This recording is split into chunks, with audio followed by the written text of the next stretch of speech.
For our first guest, Luc Lessard, 10 years of dialysis and 3 years on the organ transplant waiting list all came to an end just under 2 years ago with a call from the Trillium Gift of Life Network. The father of 7 discovered that day he was to receive a new kidney. Luc, I can't imagine how that phone call made you feel back then. Oh, it was incredible. I felt relieved, excited, scared, all at the same time. Luc, when your youngest was just about a year old, you started feeling some symptoms, lethargy, loss of appetite. What other kinds of things were you going through at that time? My kidney problem started around 2010, when my last one was born, and I went to see a nephrologist, took care of me and all that. Then in 2013, I got Legionnaire's disease. So I was in a coma for 10 days. Didn't know if I would make it. Like, I was on my deathbed.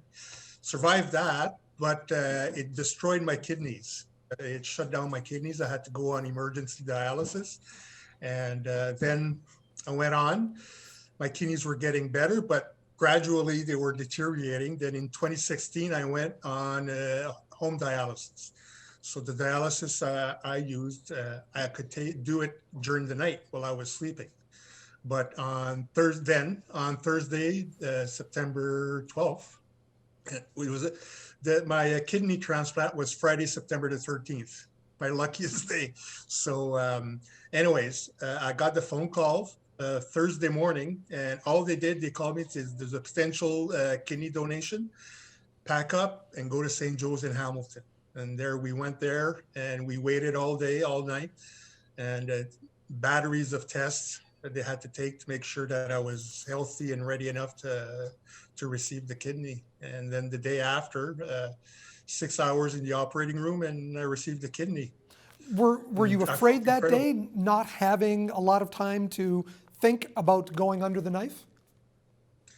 It was my first major surgery, so at St. Joe's, time really slowed down, so you had a lot of time to think. So thank goodness my wife was there, and the staff at St. Joe's is incredible. They tried to calm me and make me as relaxed as possible. But you think about it, what's going on, and about the donor's family, what they were going through also. So I always had that on my mind also. You mentioned the donor's family. Sometimes we see television shows, programs where the donor actually ends up meeting the recipient of an organ. Yeah. Do you know anything about the donor of your kidney? The only thing is the donor was about 27, 28 years old. So I had a good, healthy kidney. But aside from that, no, it's all anonymous in Ontario. Luc, prior to you becoming sick yourself, had you filled out your own organ donor card? No, I had diabetes and all that. I don't know if I can be a donor, but I'll look into it though, because there's more. You can be a donor for not just organs and all that. You could be your skin and all that. So I will look into it. And April is Be a Donor Month. One of the reasons why we booked you for this show, you're a living advocate of how well organ donation works. Oh yeah, like it went really well. Like usually when you receive a kidney, your kidneys take a few days just to start producing and all that. But me, it was like the day after my kidneys started producing urine and all that. And 3 or 4, I was in a hospital for 6 days. And then about 4 months after, I was full of energy and doing things around the house. And I got a second lease on life right now because of somebody signed their card. Can you compare your life prior to the transplant and versus now? Before, I was lethargic. I was tired all the time.